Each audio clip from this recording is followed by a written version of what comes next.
Ang programang ito ay rated SPG. Striktong patnubay at gabay ng magulang ang kailangan. Maaaring may masiselang tema, lengguwahe, karahasan, sexual, horror o droga na hindi angkop sa mga bata. Di ba nga sabi ni Doc Luke, missing in action si Zoe whole day sa Apex? Di ba nga wala doon nung pinuntahan niya? Sinungaling sa akin si Zoe.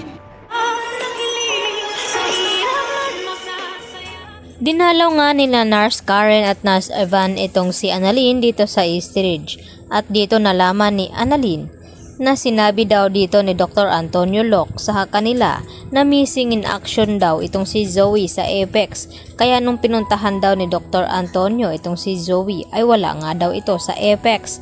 At dito nga nalaman ni Annalyn na nagsisinungaling nga itong si Zoe.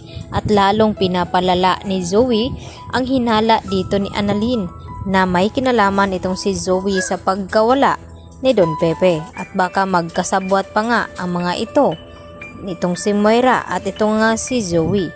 Kaya dito sinabi ni Annalyn sa kanyang mga kaibigan na kinakailangan nga daw nilang mahanap itong si Don Pepe at makukuha ng ebidensya laban dito kay Zoe at Moira.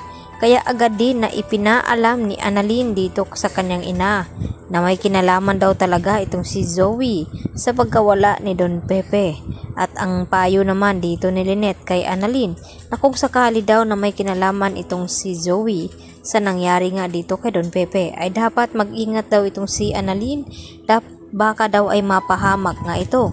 At agad naman na naikwento ni Lynette dito kina Aling Susan at Diyosa ang tungkol sa kanyang mga nalaman na pinadukot daw di umano itong si Don Pepe at bigla nga itong nawawala. At hindi nga natuloy ito sa US. At nagulat naman ang husto itong si Chang Susan at itong ang si Diyosa.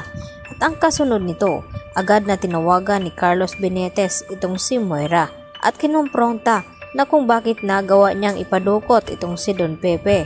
Dapat hinayaan na lamang daw ito na makaalis papuntang US. At ang masaklap dahil dinamay pa daw di umano ni Moira ang anak ni Carlos na si Zoe. At dito naman na nagalit itong si Moira at agad din na tinawagan itong si Zoe at kinumpronta na kung bakit daw nagsumbong pa itong si Zoe kay Carlos at inamin ang ginawa ngang krimen ni Moira. Baka magsumbong pa itong si Carlos sa mga pulis at mapahamak sila.